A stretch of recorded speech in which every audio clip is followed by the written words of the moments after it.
Muslims around the world mark Eid al-Kabir holiday, overshadowed by COVID-19. Mali's interim president unharmed after knife attack during Eid prayers. Plus,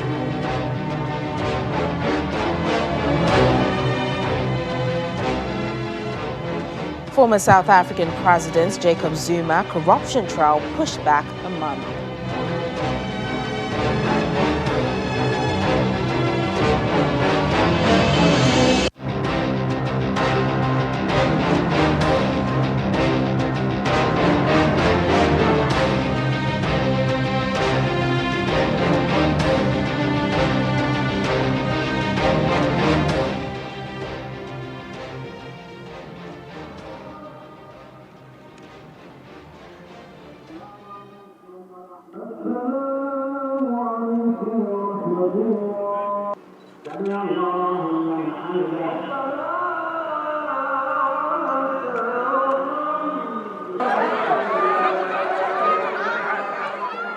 Muslims around the world are observing another major Islamic holiday in the shadow of the COVID-19 pandemic and amid growing concerns about the highly infectious Delta variant of the coronavirus.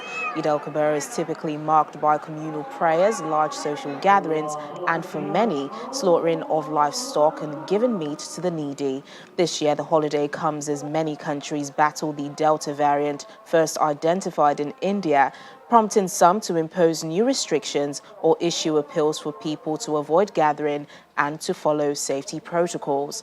Unlike last year, though, many countries have eased coronavirus restrictions, allowing people to pray at mosques. In Egypt, many Muslims flock to mosques and outdoor spaces to observe prayers.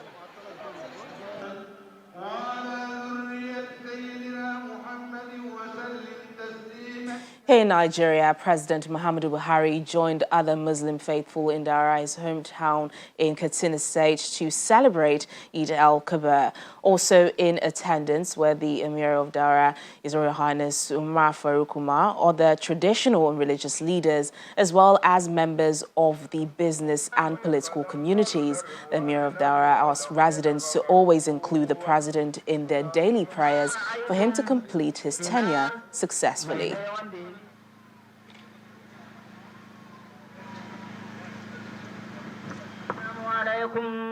Meanwhile, over in Lagos State, despite heavy downpour, Muslim faithful gathered to observe their prayers in celebration of the holiday. The Deputy Governor of Lagos State asked residents to imbibe the lessons of the season, which is peace, and celebrate moderately to reduce the spread of the coronavirus.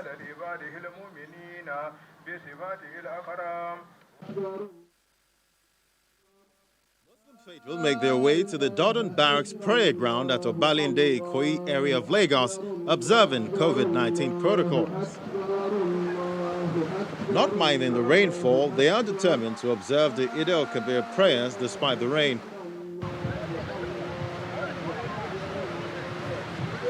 The Deputy Governor of Lagos, Kadri Hamzat, Speaker of the House of Representatives, Femi Gbajabiamila, among the dignitaries observing the prayers at an event, the Imam of Lagos Central Mosque re-echoes the essence of salvation.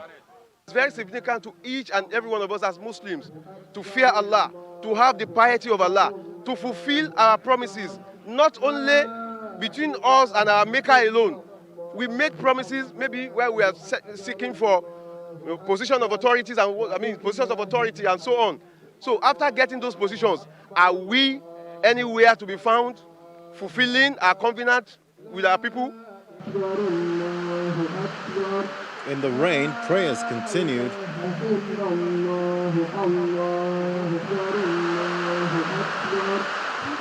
Afterwards, a ram is sacrificed. The Deputy Governor gives his message at his residence, asking people to celebrate moderately. Like we know, you don't have to do anything wrong in order to catch COVID-19. But the truth is, the number of admission in our isolation center is spiking up. So therefore, we all have to be very careful, celebrate moderately, and, within the family, not too much gatherings, comply with the COVID-19 protocols, and let's make sure that as much as we are happy, we don't want to end up unhappy by getting sick. Speaker of the House of Representatives observes the same tradition at his home. In the spirit that we're in today, let Nigerians continue to live in peace together. I am a proponent of unity of this country. I am not there yet where you talk about secession or division or people go their separate ways. I've always believed that God, Almighty God, in His wisdom, put this country together in spite of our differences for a reason. And I believe in the saying that united we stand, divided we fall. One of the lessons of Eid al-Kabir is a demonstration of God's infinite mercy on mankind, and the Muslim faithfuls have been asked to imbibe this spirit. Elsewhere in West Africa, for Senegal faced with the dramatic increase in COVID-19 cases, authorities had warned residents to limit public gatherings and travel. While some are adhering to safety precautions, many others in the capital, Dakar, have thrown caution to the wind. With COVID-19 cases surging across Senegal, Pape Gueye made the difficult decision to spend the first Eid of his life apart from his 88-year-old mother. I know a lot of people who contracted COVID. Some of them recovered, while others did not. Those who don't believe in it don't know it. But after what I felt and seeing the people around me who had it, I will stay at home and always wear a mask. But not everyone is being cautious in Dakar. On Monday, parking lots and street corners were lined with buses, their roof loaded with luggage and sacrificial sheep. Inside, few passengers wore masks. Despite acknowledging the risk, some were steadfast in their desire to travel. We take our precautions, but after staying so long without seeing your family members, your mother or your children, even the COVID-19 situation is complicated. You close your eyes and go, and put everything in God's hand. It's been so long since I saw my family, so I have to risk it. On the whole, the West African country has been spared the levels of death and infection seen in other parts of the world, recording just 52,671 cases and 1,227 deaths during the pandemic, according to Health Ministry figures. But the cases have soared in the past week, threatening to overwhelm the health services just as Senegalese prepare to gather in extended families for this year's most anticipated feast. President Macky Sall threatened on Friday to close borders and impose a new state of emergency after the country broke its daily case record 3 times in a single week. The day after Sall's declaration, that record doubled to over 1,350. The virus could have ample room to run with supply shortages, meaning that just over 600,000 doses of vaccine have been administered to a population of around 16 million people. And now some men have attempted to stab Mali's interim president, Assimi Goïta, at a mosque in the capital, Bamako. Cardinal Goïta was attending prayers to mark the Muslim festival of Eid al-Kabir at the Grand Mosque. The authorities say the attackers have been arrested and the president taken to safety is reportedly unharmed. Before last August's coup, the country was facing demonstrations over corruption and the Islamist insurgency the vast landlocked country faces. Cardinal Goïta intervened again in May, replacing a transitional government and taking over as president. He promised to hand over to civilian rule as planned next year. The VOA's Annie Rissenberg is in Bamako. She joins us now for more on the situation. Annie, some details are still a bit sketchy, but just give us an idea of what happened and the condition the president is said to be in. The details on my end are not 100% clear yet, but I do know somebody who was present at the Grand Mosque. This is Bamako Central Mosque for the morning prayers, and it seems that after the communal prayers, two men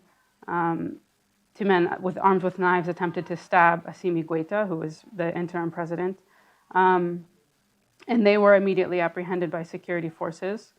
It's not clear from my end if maybe somebody else has been injured in all of the chaos, but Goïta did appear on ORTM, which is the state television station, and he confirmed that he is safe and healthy. So Goïta, at least we know, is doing fine. Well, what more do we know about the attackers? So far, we know that some people have been arrested.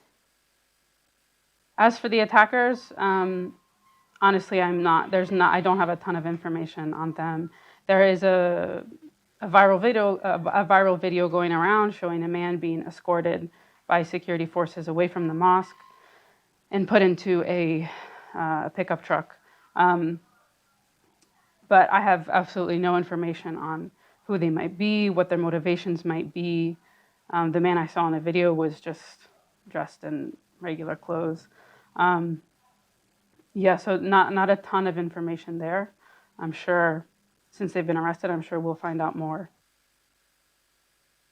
Well, Goïta was sworn into office last month, despite facing a diplomatic backlash over his second power grab in 9 months. Well, he's promised to hand over to civilian rule next year. But with the political situation, how optimistic are people that this will happen? Assimi Goïta was one of the leaders of the August 2020 coup, which deposed former President Ibrahim Boubacar Keïta. So after that, there was a civilian president, Badiao, who was then deposed in the May 2021 coup. And so that's when Assimi Goïta became interim president. So given that there's been 2 coups in less than a year, I've spoken to a lot of folks on the ground here in Bamako who are not particularly optimistic that the elections, which are supposed to be held in February 2022, will be held. I've also spoken to some folks who don't think that the elections are going to be a problem and that everything should go smoothly. So, on the ground, there's just a lot of mixed feelings. So for the elections next year, we will see. But there's definitely a lot of mixed feelings here in Bamako, at least. All right, then the VOA's Annie Rissenberg, thank you so much for bringing us up to speed. To the situation in Tigray now, the United Nations says despite recent improvements in access within the Ethiopian region since the end of June, movements in and out remain restricted. A UN spokesperson, Farhan Haq, says this affects the ability of aid workers to replenish supplies and mobilize personnel to sustain aid operations. Turning to Ethiopia, our humanitarian colleagues tell us that despite recent improvements in access within Tigray since the end of June, movements in and out of the region remain restricted. This affects the ability of aid workers to replenish supplies and mobilize personnel to sustain aid operations. Inside Tigray, access is currently possible to areas that were previously hard to reach. An estimated 75% of people who need assistance, this is 4 million out of 5.2 million people in need, are now in zones where humanitarian operations can take place, compared to 30% in May. Humanitarian supplies, however, are rapidly being depleted inside Tigray, with road access only possible through Afar region, with heavy control by regional and federal authorities. Last week, a 54-truck humanitarian convoy carrying food, fuel, medical supplies, and other vital items arrived in Mekelle, the first to reach the region in more than 2 weeks. However, the supplies are far from adequate to sustain humanitarian assistance. Many more trucks should be arriving every day to meet the needs of people who need help. Still to come on the program. Thousands in the Democratic Republic of Congo pay tribute to Cardinal Monsengwo. More details in a moment. Please stay with us.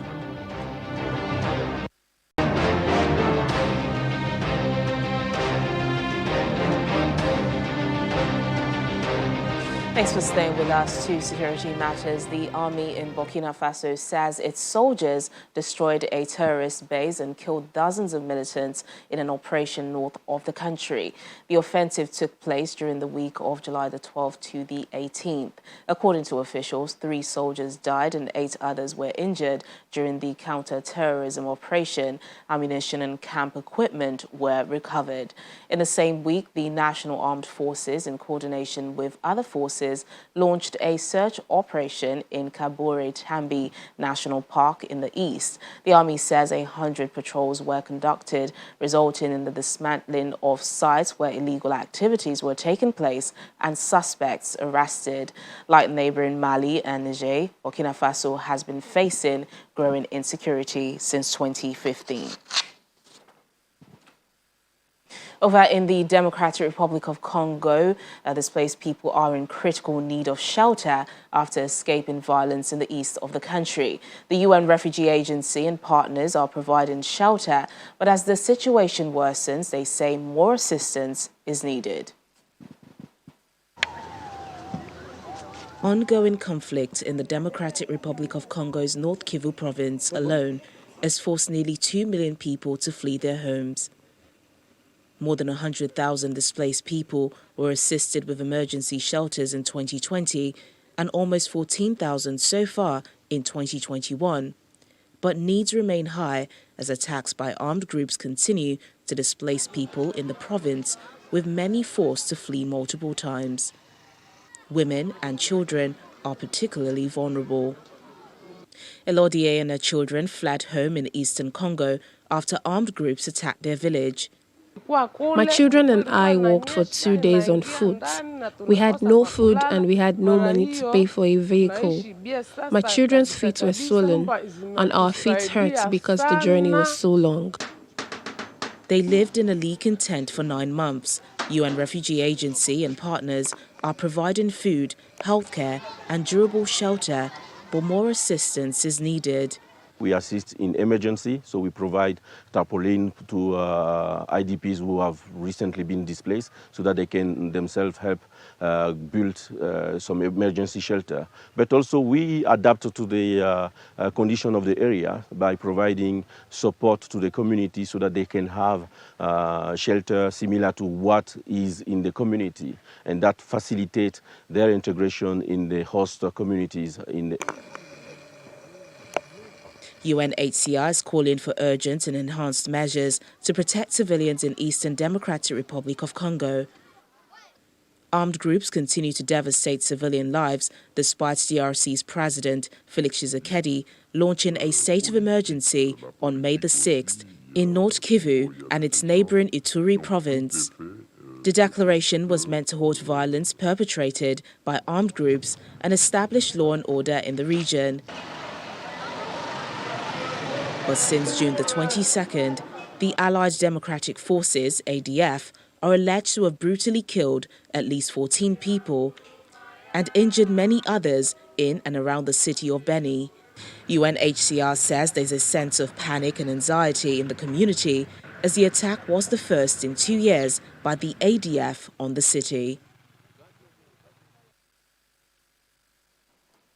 Still in the Democratic Republic of Congo, thousands of people have paid tribute to Cardinal Monsengwo, a widely respected former Roman Catholic archbishop who championed democracy and human rights. President Felix Tshisekedi and his counterpart from neighboring Republic of Congo, Denis Sassou Nguesso, attended a special service in Kinshasa. Cardinal Monsengwo spoke out against abuses by the military and was a fierce critic of successive government. He also played an important role as a mediator when the country faced political crisis, first in the 1990s during Mobutu Seko's rule, and more recently when Joseph Kabila was president. He was also part of a group of 8 cardinals selected by Pope Francis in 2013 to help him govern the Catholic Church and reform its troubled central administration. The 81-year-old died earlier this month while seeking medical treatment in France.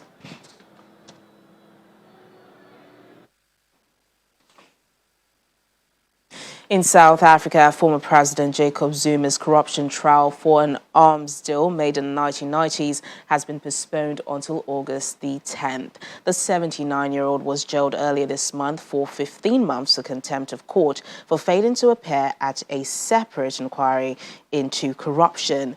On Monday, Mr. Zuma appeared in court from jail via video link, but his legal team petitioned for the trial to again be delayed, arguing a defendant has a right to appear in court in person. Mr. Zuma had previously physically appeared in court during the opening of the trial to proclaim his innocence. He faces 16 charges of fraud, corruption and racketeering related to the 1999 purchase of fighter jets, patrol boats and military gear from 5 EU arms firms when he was deputy president. Legal practitioner Idemudi Ariesi joins us now for more on this. Mr. Ariesi, what do you make of this? You know, Zuma's corruption trial being postponed yet again? It is unsurprising. Everyone in the legal fraternity has come to expect this. His legal team from the beginning termed it the Stalingrad approach, to challenge every single process, every single step of the way up until the end. And it appears that is what he has continued to do.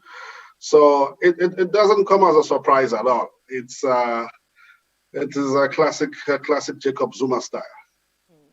But how long can they play this for? You know, his legal team cited the unrest as well as the coronavirus pandemic as they petitioned for the delay. They argued that Mr. Zuma had a right to appear in person during the trial. For a man who has been reluctant to appear in court in the first place, do you think his legal team are just picking at straws here and trying to delay the inevitable?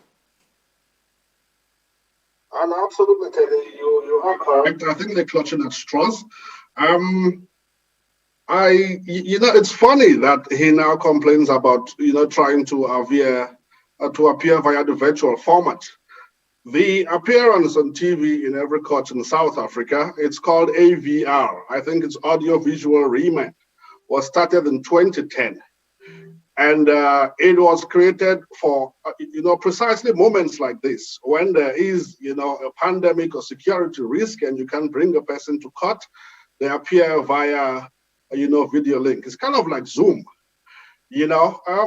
So I do not see, it's funny that he's citing COVID on account of a system that was created precisely, to counter issues like COVID. I see a situation where it is inevitable. I think it's at the end of the line. They have picked every single excuse in the book to keep postponing the trial. To be fair on Mr. Zuma, in any event, if I had to speak personally for myself, I wouldn't want to do a trial, via TV, but I'm an attorney, I'm not the accused. So, there are nuances and, over cross-examination, there are things that you might miss. You want to see a person's body language. So I would excuse them on that count.